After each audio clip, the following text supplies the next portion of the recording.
it has SOS. Helicopters, please land here. Today, Japan woke up to widespread devastation. It is hard to believe it's been just 24 hours since the most massive earthquake in recorded Japanese history. It began as a sunny Friday, much like many others. But at 2:46 in the afternoon, without warning, the earthquake struck.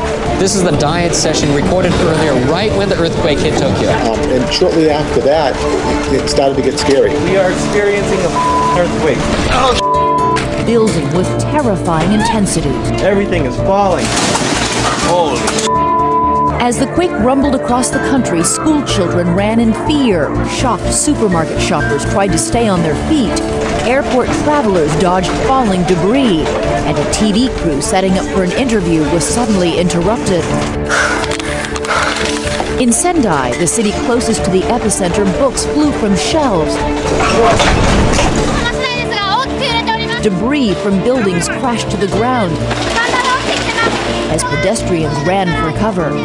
Oh, God. 189 miles away in Tokyo, confusion and then panic. This building's swaying across over here.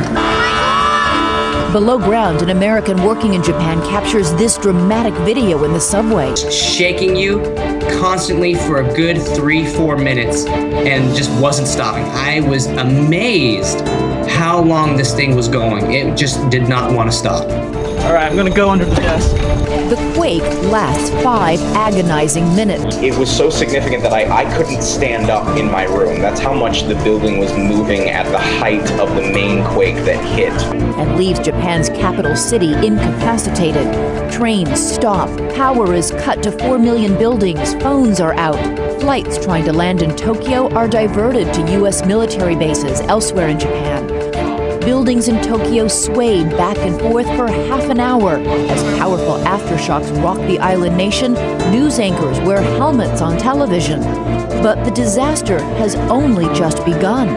The quake unleashes 3 massive tsunami waves that hurtle toward the coast of Japan at speeds of up to 500 miles per hour. In Sendai City, a tsunami reached as far as 10 kilometers inland. For the people in the northern city of Sendai, still dazed from the quake, there was too little time to react. A large part of the city has been struck, engulfed by this tsunami. Huge boats are torn from their moorings and tossed into overpasses. Houses are crushed like kindling by the awesome power of the waves.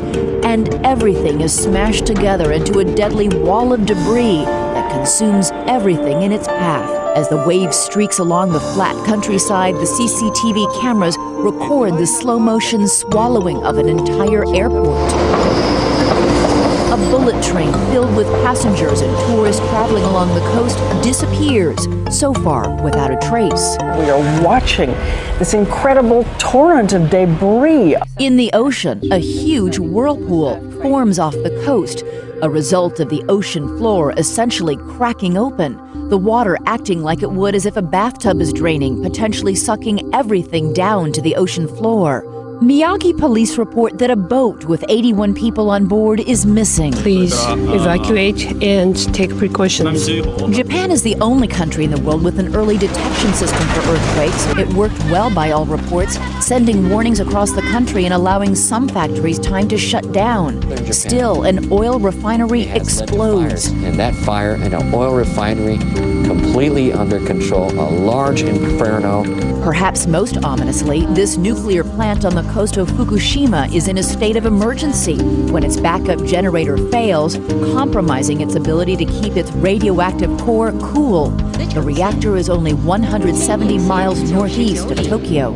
Even as Japan mobilizes a global realization that the giant wave is traveling east across the Pacific. We don't know the height of the waves if and when they hit these islands. That is absolutely unbelievable. Here it comes again. And other countries begin to brace for impact. This is coming straight over the wall onto the main road. In the hours before, Honolulu police prepare for the worst. evacuating tens of thousands of people near the beach. In Hawaii, a series of waves 7 feet tall hits just after 8 a.m. Eastern, but fortunately does little damage.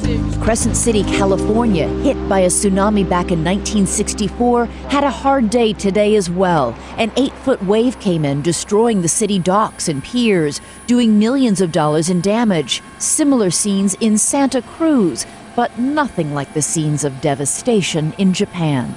Late today came word that the missing ferry boat and its 81 passengers had been found. Rescuers have arrived via helicopter. But for Japan, the long journey back has only just begun. This woman who comes from Yokohama says she cannot reach her family and she's worried about them. Overnight, tens of thousands of people slept on the street in 37-degree weather or huddled in shelters, contending with over 100 frightening aftershocks. Aftershocks have been consistent. I have to easily say there's been over 30 throughout the day. This morning, rescuers fan across the country as survivors emerge, and fresh scenes of devastation and tragic human loss. A bridge snapped in half, people perched atop a shattered apartment building. Amazingly, with its strict building codes, Japan came through with much less damage than other countries would have suffered. A cautionary tale for those other nations in the deadly ring of fire.